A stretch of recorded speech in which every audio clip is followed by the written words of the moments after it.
Hey, it's your girl Cupcake. Let's have this conversation. So, God is telling me um, lip gloss always gotta be popping. Don't judge me. So, basically, God is saying He gave us instructions to train up our child, but most of us we miss that part. And because we are controlling beings, because we lack the fruits of the spirit, and that tree isn't solid and it wasn't built on love. Anytime, see, that's what people always say. Being raised on survival is totally different than being raised on love, and they're absolutely right because it's a spiritual thing. If you were raised on love, you see the world a lot differently than survival. And we think it's a money condition, but it's actually a heart condition. And that heart condition is lacking because when you come from trees of seeds and deceit and all these, what we don't understand is a narcissist. I'm gonna use that word. Y'all like to use that Lucifer spirit. I say Lucifer spirit.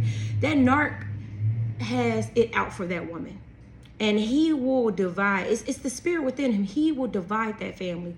He doesn't really like the mom, but he'll sleep with her, marry her, be with her, and then he will divide that family. You know, it'll be kid versus kid, and they'll talk about kids to other people. It's very a messy spirit. But he really attacks that mother figure. It's like men hate women, and a lot of it is derived from, again, the curse from the very beginning, men being against women, and the curse that a man is mad at his mom. His mom didn't protect him.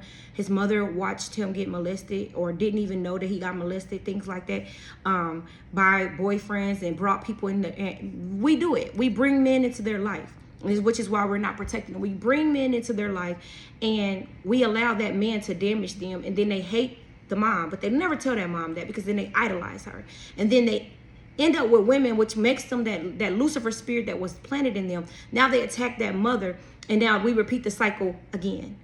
Do y'all get me? Do y'all understand? So that cycle gets repeated, and we keep giving birth to children in hate, because that seed, that's not love. See, when you with somebody that God put with you, y'all both healed, happy, whole, and there's no demonic spirits. Y'all put together, y'all whole, y'all happy. It ain't that it's perfect, but you got to understand the spiritual aspect of a soul is it's either rotten or it's juicy. There's no in between. I don't care what you look like on the outside. I don't care what makeup you put on. I don't care if you got on MAC makeup. I don't care if you wear the best designer clothes. I don't care what you put on the exterior of you. If the interior of you is rotten, it's going to bear rotten fruit. And so God is saying that we are bearing these rotten trees because we're not cutting off those limbs. We're not cutting off those connections. I don't care. God don't care that's their parent or their grandparent. God said, cut them trees, cut them down, chop them down. Pull up them roots and start over. And as I went on this journey, God had to literally teach me how to be a parent all over again. Not because I wasn't a good parent. See, that's the thing. We don't humble ourselves. We think that we know everything and this is the way we do it. But honestly, a lot of the things you do is because your parents did it. Like, giving your children 1,000 chores, giving, things that we used to do when we was kids, or like they'd be like stay in a child's place, or other things that they used to do, like you can't choose what you want to eat. It just like little things that became big things that we really hated about them, that we despise about them. Sometimes we either go so far away from that, or we repeat the same cycles. And God is saying, in order to stop those same cycles. See, you've been trained into that thinking. You've been trained into that demonic spirit. You've been trained into those seeds that were planted in you. You've been trained to be rotten. And we think because they're good in school or they're nice kids, or that's soul. Baby, I always say this. It's your soul that matters. We're overlooking the soul, and we don't understand why. Why is that child struggling in school? Why does that child have a stomach ache? Why? Why is that child got anxiety and depression? Why is that child overwhelmed? Because look at you. Are you? What are you planting in them? What seeds are you depositing into them? If you're calm, they're calm. I'm a living witness. We all come from different situations, but baby, when I shifted myself and I became a balanced being, and I walked away from things, people, places, and things, and families, and I protect my children from that energy, because when we were kids, it was a lot of division, and everybody wanted to divide us, but they kept us apart so they can try to jump on the weaker link, and they try to jump on me, and they try to jump on her, they try to jump on them, they try to jump on the brother. You got to understand what the enemy's plan is. He wants to divide, and he wants to conquer. So those things that don't serve you and those people that cause division, you got to cut them out of your children's lives. So you got to protect them, and you got to train them. And God is saying most of us, and I had to take notes, baby, because God verbatim gave me these things. You don't have to listen. Because those who have ears will hear. You don't have to understand. Listen, everybody is not a message. Everybody don't have a message for you. But if this message is for you, take heed, because God warned you. Just so he can help you, so he can guide you. See, when you ask God to order your steps, you really mean it, baby, he will. God has literally ordered my steps each and every way. This is how you do this. This is how you do it. This is how you run a business. Before, I was like chasing, because I felt like if I chased more money when I was at home, oh, he loved me more. If I paid more bills, baby, he was never gonna love you enough. Every time I made more money, give me another bill. It was never gonna be enough, because it was never money that was the root of the problem. See, we don't get to the root. The root of the problem was he don't like you anyway. He don't love you anyway. You can have everything. You can pay everything. You can't make somebody love you. Your parents, you can't make them love you. Because what people don't understand is we have sex with people for pleasure, and that pleasure was temporary. And then sometimes people have kids with people they don't even know or they don't even like. And now that you don't like them, you got to try really, really, really hard to like their seed. It's spiritual attacking. And we don't understand where it comes from or where it derives from. Everybody want to talk about, little Johnny, but we ain't going to the root of little Johnny's problem. Because mommy and daddy got a problem. And everybody want to talk about it. And everybody want to talk about parents wearing bonnets to school, wearing pajamas to school. Baby, listen, those are minor things. Y'all care so much about what people physically look like that you are not understanding that those parents are actually showing up to the building. Hello. Those parents actually care. But you care what they're wearing. We're missing the message. We need to go back to the root, because some of the most richest people, the people with all that looked all together, they looked together. Everybody thought we were so together. Baby, we were shambles. Holding on by threads. That was in my childhood because our family looked like the part. We had two parents. It's great here. Baby, we spent most of our childhood in and out of AA meetings, and in between controversy, moving, and dysfunction our entire lives. No knock, but it's the truth. But on the outside, it looked like, because we had two-parent home, on the outside, it looked like it was deceiving. Looks can be deceiving. And God is just trying to teach you. Get to the root of your problem so that you can help your children, that you can help save them, so that you can set them free. Love sets you free. Everything derives from love. Most of us are in situations because we lack love. And because we lacked it, we went and chased it. And once we chased it, we found something that looked like, again, focus on the looks, looked like it was love, but it was never loved. It was never love.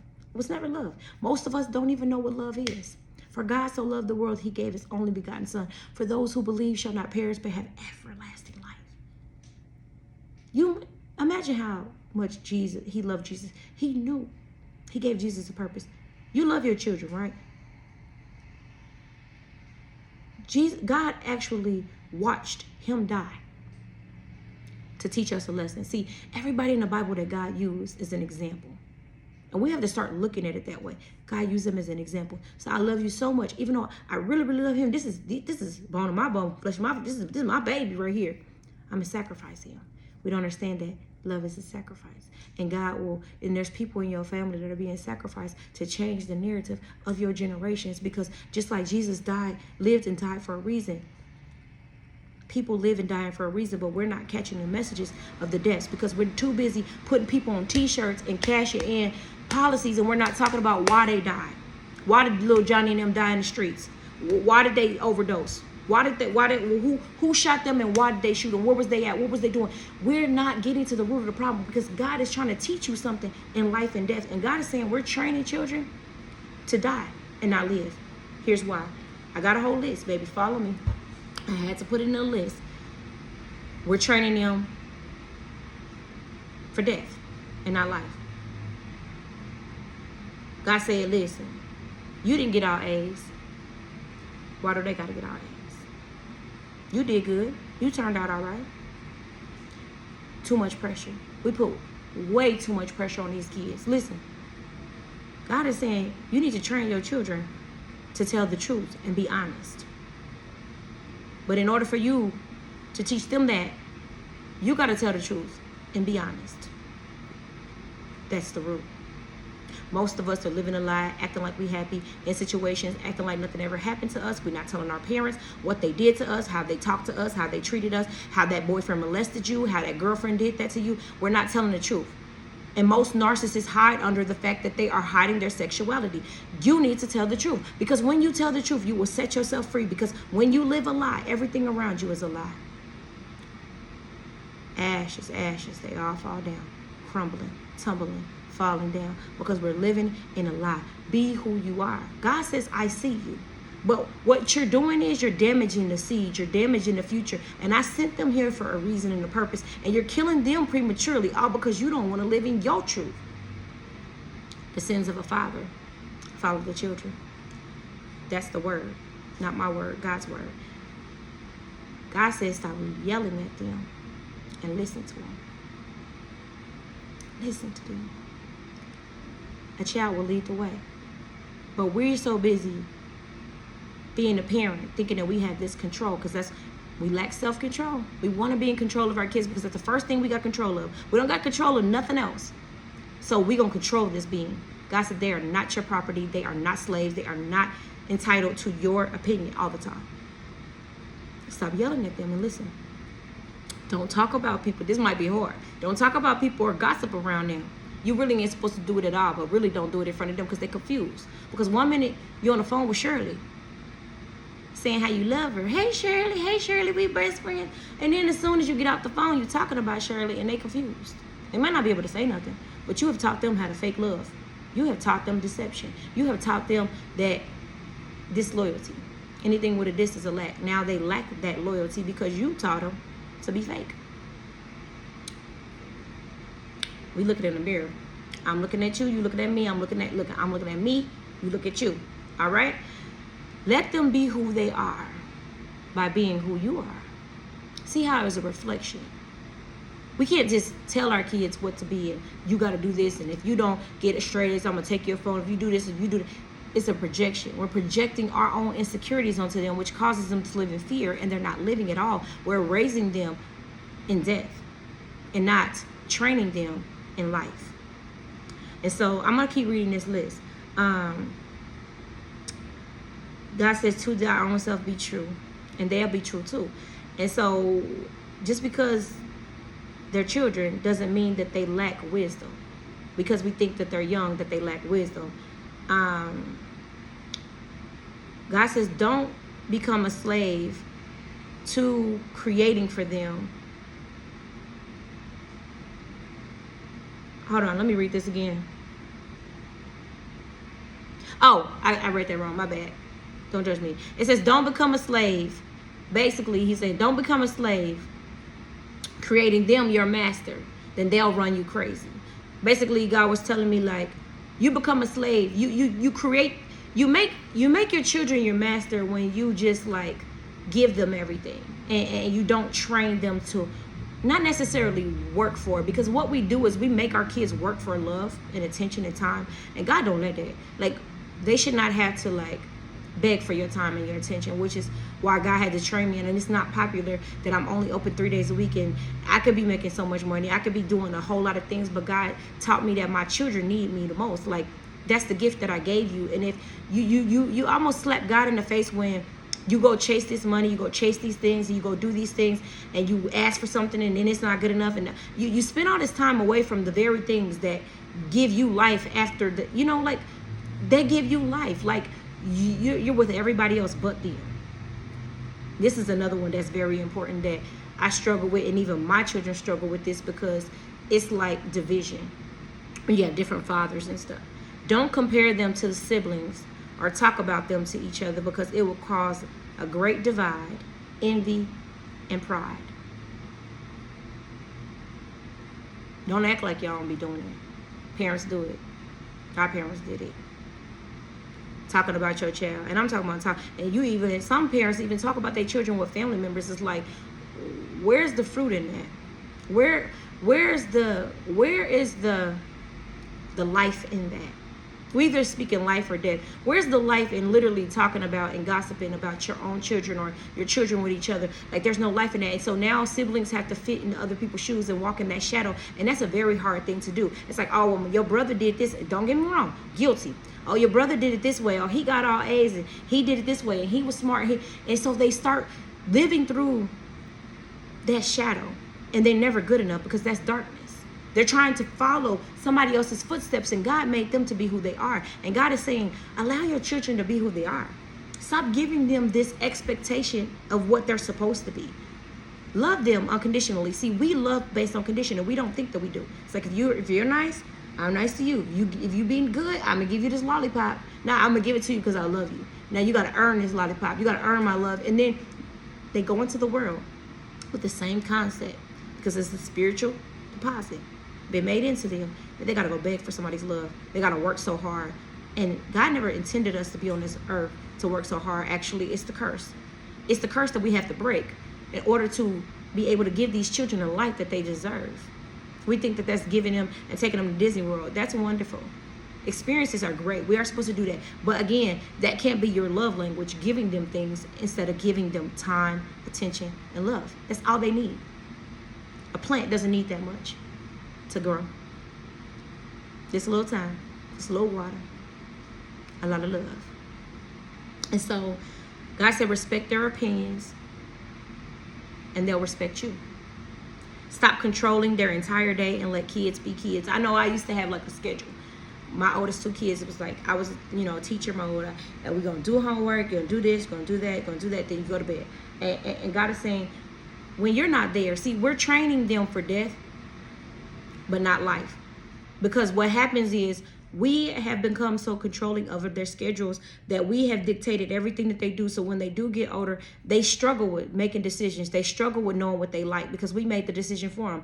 Oh, I don't care what you like for dinner. I'm going to make whatever. You're going to eat this because I made it. And it comes from a lack mentality because that's all we had and it was a struggle. But it's also still a mentality because most parents could have given another option. They just chose not to. But we indoctrinate our kids with that ideology, and then they get old enough, they don't make decisions, and then when your time is up and you die, they don't know how to live without you. There are so many grown children, young children. I mean, we can understand like the younger babies, but there are so many grown-ups whose parents die and they don't know what to do without them. It's like it's not even a normal grieving process because we're not training them. God said you're not training them to live without you because you never taught them to live. You taught them to die. And so death has always been what they know. It's dead and it's devastating. And it's like you're not training them to live without you. And I'm not just talking about financially, spiritually. That connection and that disconnection when we are so attached to people is like we are so devastated when they're not in our presence because we don't know how to make decisions. We don't got that mama to call. We don't have that daddy to call. That's why God says, look, train them up and let them fly. Most parents hold on to their children. They want them to live with them. They want them to take care of them afterwards. It's like you got to get payback. God said, nah, they don't owe you anything. Your job was to train them and let them go into this world and make their mark. Make an impression, to live, having experiences. Let them fall. Get back up. Let them do things. We are robbing our children of their lives. All because our parents did it to us. And we think because we're doing a little bit better that we're better, but we're not because we're still bondage to slavery mentality, control. Let me keep going. Don't force kids to eat things they don't like. It's abuse. We make them eat everything on their plate. When a child is hungry, just like a dog, when we're hungry, we eat. If they're not hungry, don't force them. Then we wonder why they're obese when they get older. And we wonder why they don't have self-control, which is the fruit of the spirit. We wonder why.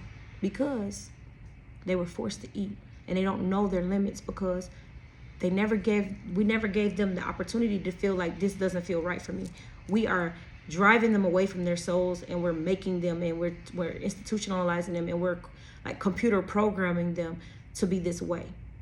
You don't know when you're full because when you were at home, eat everything. You don't know when you're full. So you have to recondition, and I had to go through that my own self. It's like I had to learn when you're not hungry, push your plate that place, sis. You're only eating because and a lot of those conditions are based off our fear and our nerves and our anxieties. We have these addictions, but we don't understand where they derive from. They're seeds that are planted. God says, do not deny access to toxic friends and family. they'll kill their fruit. Don't shut them up. Don't shut them up. They have a voice. Respectfully, but don't shut them up. Because when you shut them up and you wonder why, there are still adults, my age and older, who have never told their parents the things that have happened to them. And they never will.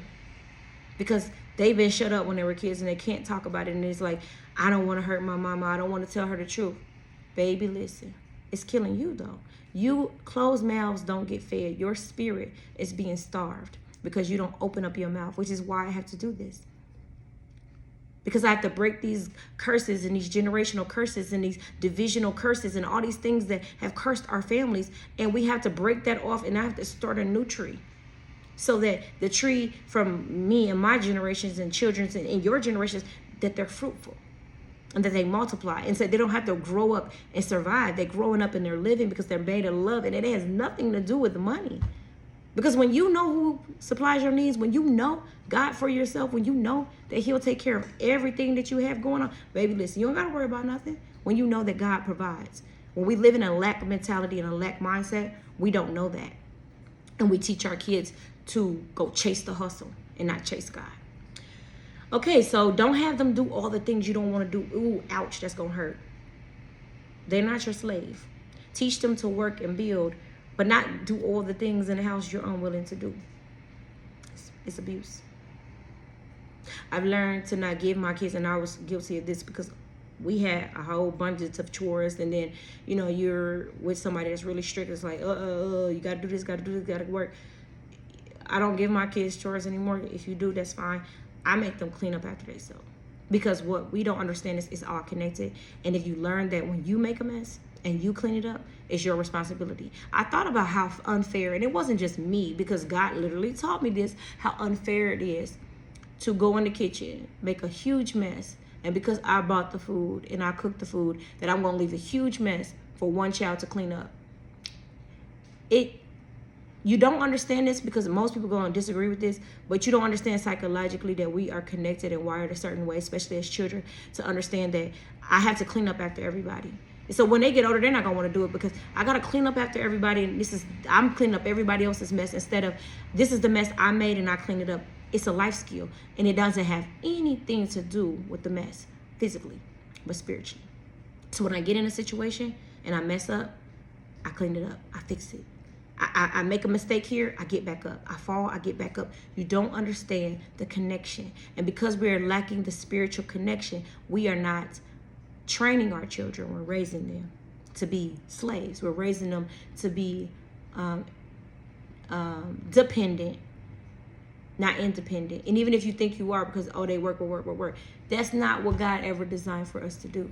It's a spiritual thing. If you get it, you get it. If you don't, it's okay. Your kids don't want to be like you. They don't like you. A lot of kids don't like you, for real. And they may never. They love you. So stop telling them that you just like me. Stop telling them that they like their daddy or their mama or their absent parent, because it's an insult. It's not. To them, they see your imperfections when you don't, and you refuse to see it. So because it hides behind control. You refuse to see the insecurity or the imperfection that they see because you hide, like Adam with the leaves, behind control. So because I can control you and I can shut you up, then I won't even acknowledge that what you're saying is true. And they don't want to look like, they don't want to be like you in any capacity, and that's fine. Let them be who they are. So I've learned to stop telling my kids, you act like your dad, or you acted just like me. They look at you like, I don't want to act like you. Your kids ever done that? I can't be the only one. But anyway, God taught me, because they see something that you don't see, and they just want to be who they are, and they want to be accepted for who they are. Just parenting 101. Teach them boundaries, respect, integrity, but not by what you say, but what you do. Stop teaching them to beg for time, love, and attention by taking off work, putting your phone down, and having conversations. And it's not about giving them all of your time, but the time that you spend with them, make it quality. That hit, because as a mom, I feel like all my time and attention, especially when my children were younger, went to them. And it's like I drove myself crazy because I didn't take care of myself. But if you don't take care of you, you can't take care of them. If you don't love you, you can't love them. And I had to learn that self-care was not giving them all of my time, but giving them quality time. So when I am giving them my time and my attention, that I'm putting my phone away, that I'm making it quality, that I'm teaching them things and I'm giving them experiences. And it's not based on money, because when you start spending money and it becomes money, give, take, and then when you get mad, I'm gonna take that away. You're teaching your children something very toxic. It's very conditional love. That's why the world lacks unconditional love, because when you make me mad, I don't love you no more. When you make me mad, I'm gonna turn against you, and I'm gonna tell everybody, and I'm gonna hate you, and I'm gonna work against you, because that's what you do. You get mad at them, you put them out, kick them out, things like that. Stuff like that happened to me and my kids. It's like, it's toxic, and I had to undo all of that negative, toxic behavior. Teach them things to not do things that don't feel right. Trust their intuition. If it don't feel right, don't force them. Don't force them to speak to people. Don't force them to hug people. Don't force them to spend a night. Don't force them to sit in grandpa's lap or hug people. It's toxic. Because then when something does happen that doesn't feel right, then they know this is what I'm supposed to do. They think that's what they're supposed to do. Versus knowing I don't have to do things that I don't want to do. It cuts out the person trying to steal that child's fruit. That Lucifer spirit trying to attack the weak. They're not weak-souled when they understand their soul. When they understand, I know right here when it doesn't feel right. I know. And when we don't teach them that, then they don't know. I'm trying to make this quicker. Hear me. Don't force them to stay places that they don't feel comfortable. Let them pick out their own clothes. And a lot of parents, they like to dress their kids in like red carpet. Ain't nothing wrong with that. Nobody's judging. This is God's lessons to me. Let your children be individual. Let them, because most of the time their kids don't want to look like they're on the red carpet. They want to look like they were jumping like Spider-Man, and they want to wear Spider-Man shoes, and they want to wear what they want to wear. But because we're not letting them be individuals, we're controlling them, and it's toxic. Let them tell you what they like and what they don't like. Don't reward them based on condition. Love is free. Salvation is free. It doesn't cost a thing, and they shouldn't have to work for our love. And if you learn this as a child, these are traits that create husbands and wives. Most of us don't. We miss that. It's like, I love you only when you're doing something for me. I love you when this. You know, we're teaching like it costs. It costs money to love you. It costs. You got to take me on a date. We learn those things as kids. And so we're learning this false perception of love, and we don't know what love is. And so God is saying, if you train them, when they're older, they won't depart from that. I think we missed the message. They won't depart from that. So that means they'll be that loving husband. They'll be that submissive, loving wife and submissive husband. They'll be that person that can reciprocate energy. They'll be that person that cleans up after themselves and won't think that the wife is supposed to clean up everything. Those things we train them for. It's not words, it's more of actions. Speak positivity or don't speak at all. Stop nagging them, or they will learn to hate you. Even if they never tell you they hate you. Then that hate becomes every man or woman after you. Most women, we don't respect men because we've never had a respectable man. Even if you had a father, if you really heal those wounds and those daddy issues, you realize you never met a man that you trusted, and you never met a man that you respected. Hence why most relationships don't work when you have a broken relationship with your parents and your father, a girl with her father. You have to heal that, because every man coming after him is going to pay for his infidelity, going to pay for him not paying attention to you. It's going to pay for that lack of love he didn't give you, those lies that he told you. Every man is going to pay for it, just like women with the mother, with the son. So we have to change the narrative. Don't criticize them. Give them less things and more experiences. Don't let money be the reward, or they'll grow to love it.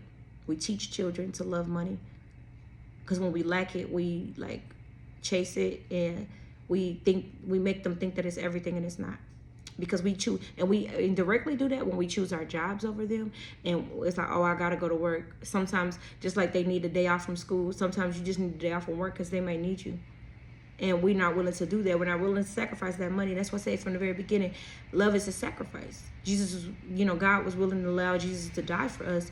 We have to let certain things in our lives die. That extra job, them extra hours you're working. I know that the money, but you got to understand that God provides. But that takes a level of faith that most of us don't have. Teach them to be grateful by praising me, God is saying, and thanking God for everything. The littlest thing, from the littlest thing to the biggest thing. And then when they're older, they'll do the same.